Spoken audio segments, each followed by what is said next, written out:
di mana Sultan Agung terkenal dengan para peneliti di stem cell, maka ke depan kita juga akan melakukan kegiatan peningkatan terhadap teknologi terapi sel berupa terapi sel yang berasal dari autolog stem cell.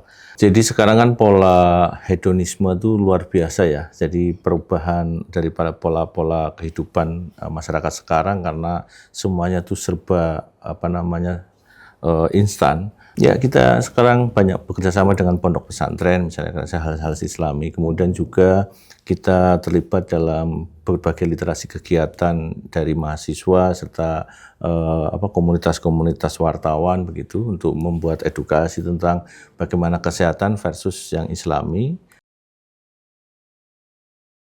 Assalamualaikum warahmatullahi wabarakatuh. Selamat datang di Ruang Bincang Santai seputar kesehatan. Kali ini kita kedatangan tamu spesial Direktur Rumah Sakit Islam Sultan Agung Semarang. Bagaimana kabarnya hari ini, Pak? Baik, alhamdulillah Mbak Muna. Assalamualaikum warahmatullahi wabarakatuh.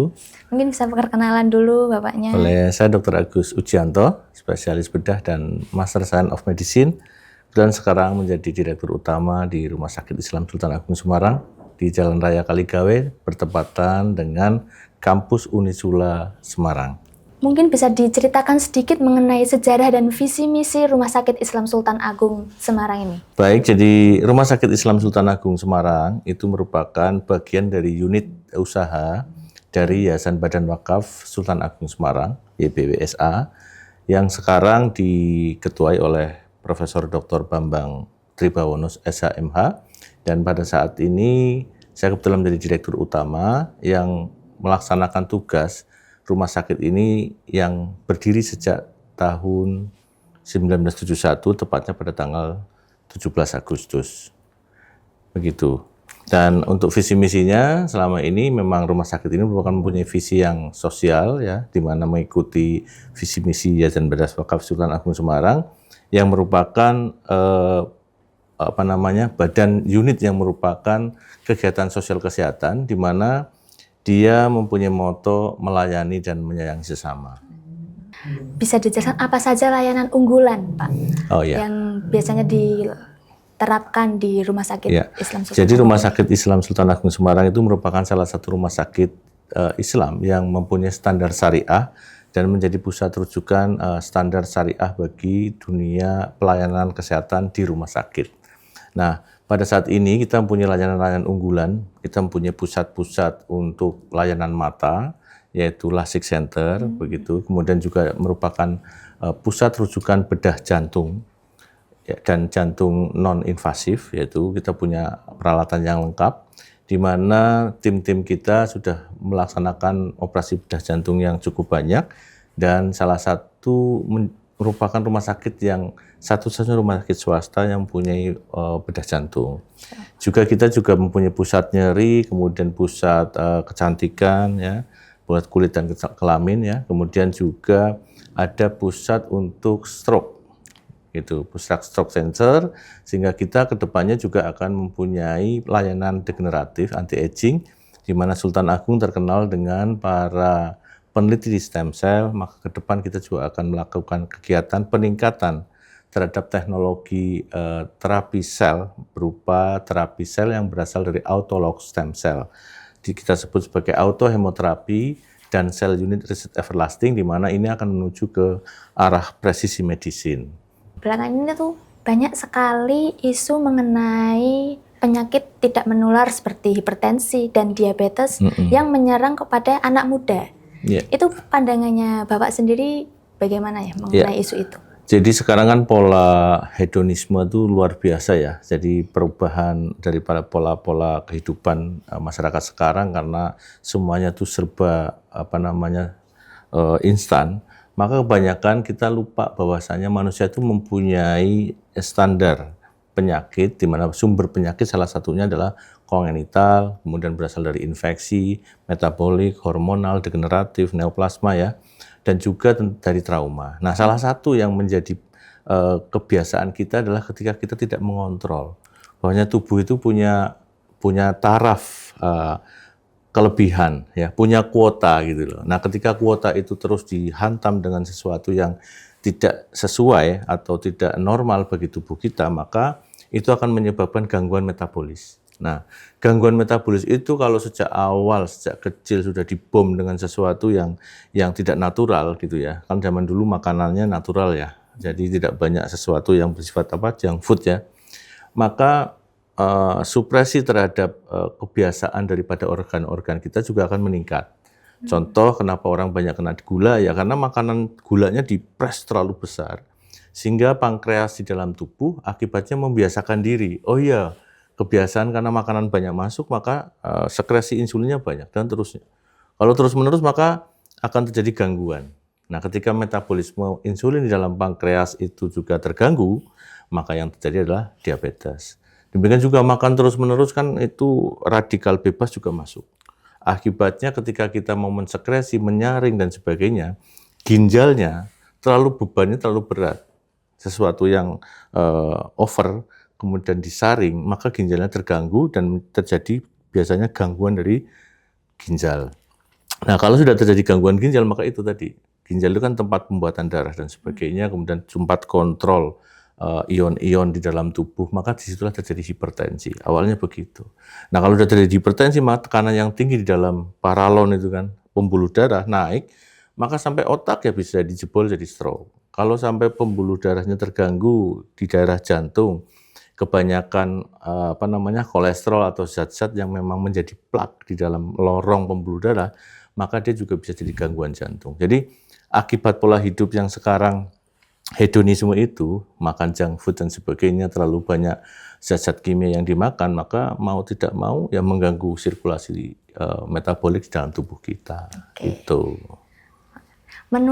Setelah tadi penjelasannya dari Bapak itu, apa pola sederhana yang tips kayak gitu yang bisa diterapkan ke masyarakat agar tidak melakukan perilaku hedonisme itu? Ya setidaknya satu hadis Rasul kan, jangan berlebih-lebihan.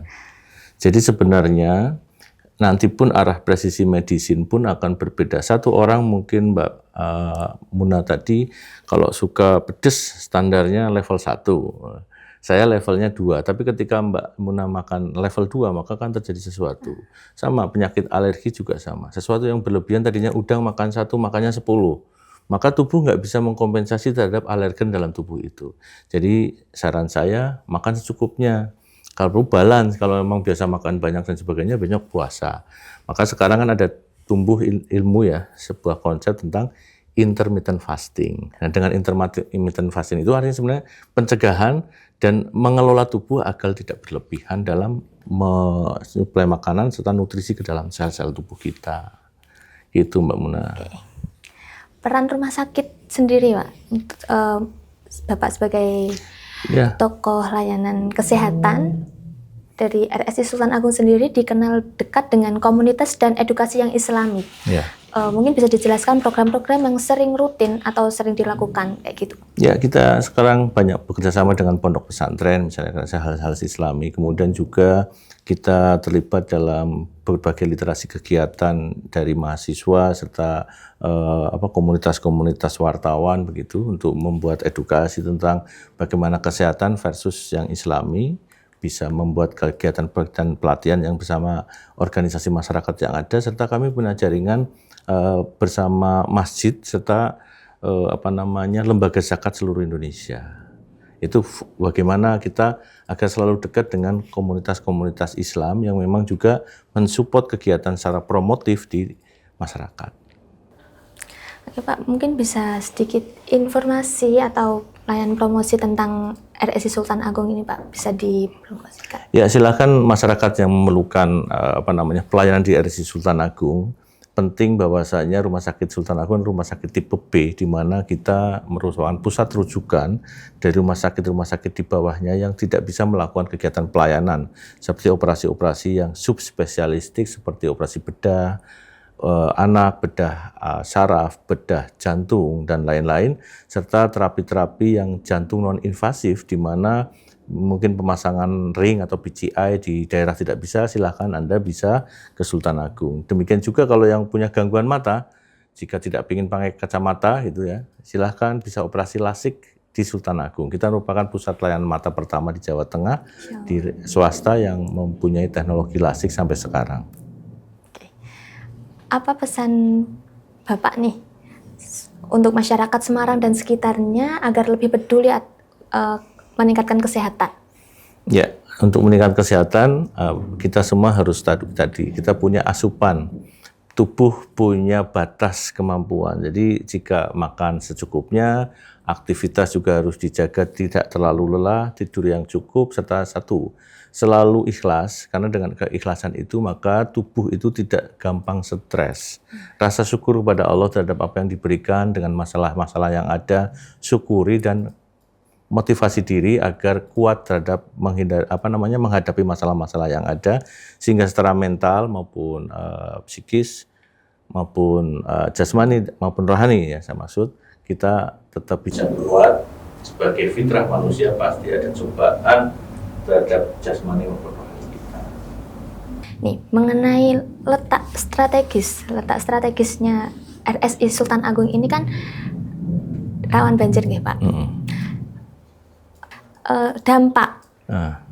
Dampak yang diterima, dipengaruhi itu mau dari dampaknya masyarakat atau internalnya dari RSI itu bagaimana ya, Pak? Ya, jadi Rumah Sakit Islam Sultan Agung ini sejak dulu memang didedikasikan untuk daerah perifer di sini, tetapi karena kemajuan teknologi serta upaya daripada yayasan, maka rumah sakit ini tetap berdiri sampai sekarang. Dan rumah sakit ini walaupun di tempat berdirinya di kawasan yang memang rural area ya, di daerah Semarang ini mempunyai kendala alam yang bagi kita ya sudah biasa. Artinya memang kita hidup di daerah yang penuh dengan rob ya, bukan banjir yang sebenarnya, tapi rob akibat peningkatan air, dan sepertinya ini merupakan bagian Sultan dari Agung terkenal tantangan kita. Alhamdulillah banyak sekali pasien-pasien yang memang berniat kegiatan peningkatan ini meskipun teknologi entah dari luar kota, luar daerah itu tetap ada komitmen yang berasal berobat ke Rumah Sakit Islam Sultan Agung Semarang. Selain memang pelayanannya meski di waktu banjir, kita terus continue melakukan pelayanan. Jadi jangan khawatir, meski di daerah rural area kami tetap melakukan pelayanan, dan teknologi kami tetap tidak kalah dengan rumah sakit yang di dalam. Motivasikan diri Anda jika berobat ke Rumah Sakit Islam Sultan Agung, niat ibadah. Orang Islam berobat di Rumah Sakit Islam sebagai institusi syiar kita, sehingga kita insya Allah lah menolong agama Allah dengan cara mengembangkan dan berobat percaya kepada Rumah Sakit Islam. Saya kira ya Allah akan memberikan keberkahan atas semua usaha ikhtiar untuk mencapai kesehatan di Rumah Sakit Islam Sultan Agung Semarang. Dan insya Allah semoga nanti setelah ada pengurugan jalan serta pembuatan tol lingkar Demak itu ya, insya Allah kan itu akan terurai lah ya, sehingga nanti Rumah Sakit Islam Sultan Agung ini tidak juga menjadi daerah rural, tapi sudah menjadi sentral kota juga di sisi timur kota Semarang. Tetap semangat, dan kami tetap menunggu Anda. Jika sakit, kami siap menunggu untuk melayani Bapak Ibu dan saudara-saudara agar sehat kembali. Masya Allah, tabarakallah. Terima kasih Bapak atas ilmu, informasi, dan waktunya.